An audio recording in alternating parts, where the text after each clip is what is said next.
A class action over the devastating equine influenza outbreak is about to begin, nearly 5 years after the horse industry was brought to a standstill.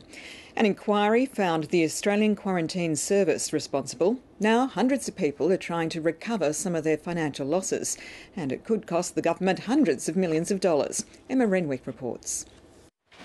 Olympian Heath Ryan is passionate about horses. This part of the equestrian industry is about passion.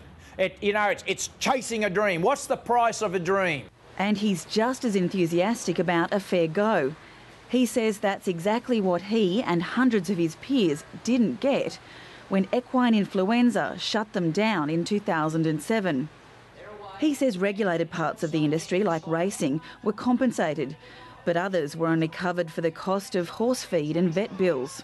I didn't fit easily into the recognition channels of the government, and so I was hurt and then I was not helped. That's why the top equestrian is joining a class action that's about to be launched against the government.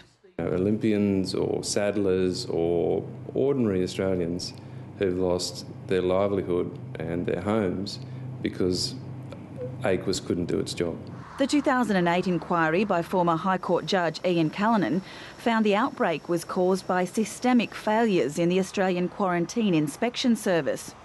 Equestrian Sharon Carroll was training the Indian national team when the virus escaped the New South Wales quarantine facility in Eastern Creek.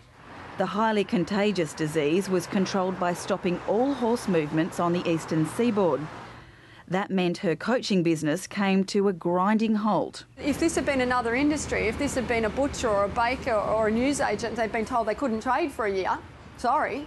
And the repercussions carried on long after the virus was eradicated. It's maybe only been the last year or two that we really have somewhat returned to normal. Heath Ryan and Sharon Carroll know this class action could take a long time to resolve, but they're ready to stay the distance in the hope that lessons are learnt and another outbreak of equine influenza doesn't cripple their industry again. Emma Renwick, ABC News, Newcastle.